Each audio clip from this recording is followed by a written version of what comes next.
Всем привет! С вами Эвилог Т в эфире в точке обзора настольной версии в формате Snob Squad.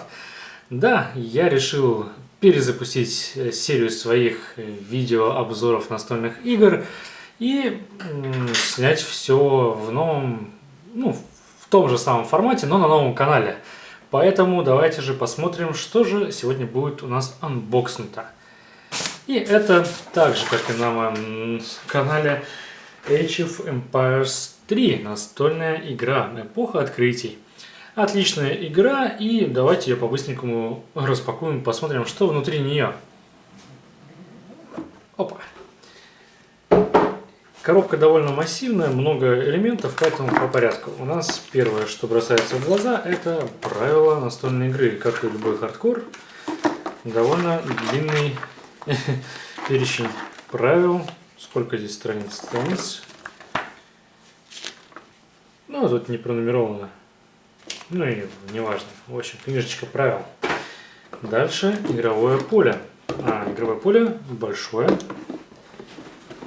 Гигантское, я бы даже сказал. Занимает добрую половину стола, даже 2/3. Вот. Сделано на очень хорошем картоне. И приятно смотреть. Здесь на игровом поле это все будет уже развернуто в самом обзоре, освещено. И дальше элементы игры. Пакетики сторонние, изначально пакетиков не было в принципе. Что у нас тут есть? Пакетик с кораблями. Корабли — это очень важный элемент игрового баланса игры. Вот модельки кораблей сделаны очень круто. Вот такие вот кораблики. Прям аж радует. Их тут большое количество, по-моему 12 штук, если мне память не изменяет. Далее карты открытий. Вот такие вот карточки. Небольшая колода. Здесь всего карт около 15 штук. Ну и по игре, по балансам они используются не так часто. Далее поехали. Что у нас здесь еще интересного? Целых 2 мешка денег. Серебряные монеты и золотые монеты, пиастры, я даже не знаю, что это. Классно сделано. Ничто не мешало разработчикам игры сделать бумажные, картонные жетоны денег, но вот они решили отлить из пластика. Клево. Меня очень радует. Дальше. Пачка с достижениями. Это, грубо говоря, научные исследовательские работы, то есть какие-то бонусы, которые добавляют разные интересные штуки в игровой процесс. Разделены на 3 колоды с циферками 1, 2 и 3, тут не видно, в соответствии с эпохами. Далее. Здесь у нас пакетик с товарами. Товары в игре играют тоже очень важную роль. Здесь есть изображение товара, их нумерация, количество в игре, название, все русифицировано, класс. Товары тоже в игре используются очень важно и очень нужно. Далее, здесь у нас кубик, который затесался вообще из другого набора, он в комплект не входит. Мы его используем для того, чтобы определить, кто первый начинает игру. И здесь же жетоны открытий, путешествий. Тоже их немного, они в игре используются довольно активно. Хорошая штука. И напоследок 5 фракций 5 разных цветов. Упаковано в свои пакетики, большое количество фигурок, а если мне память не изменяет их,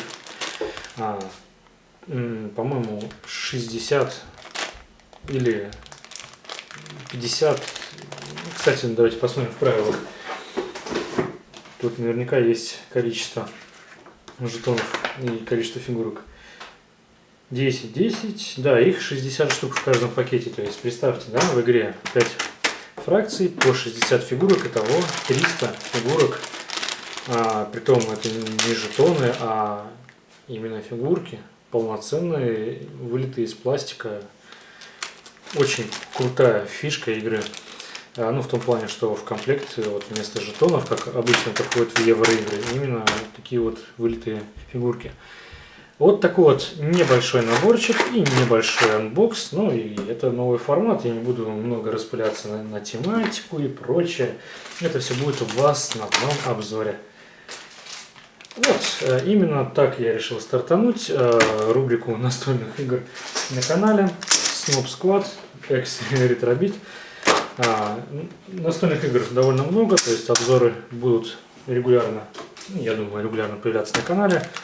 Будут анбоксинги, будут, может быть, фрагменты, не знаю, игр, может быть, какие-то аналитические штуковины, еще что-нибудь. В общем, над форматом еще будет много работы проделано, и я думаю, что в любом случае по настольным играм на канале источник видео не иссякнет. Вот на такой вот ноте я хочу закончить этот обзор. Поэтому по-прежнему с вами был Evil Octa, и до встречи!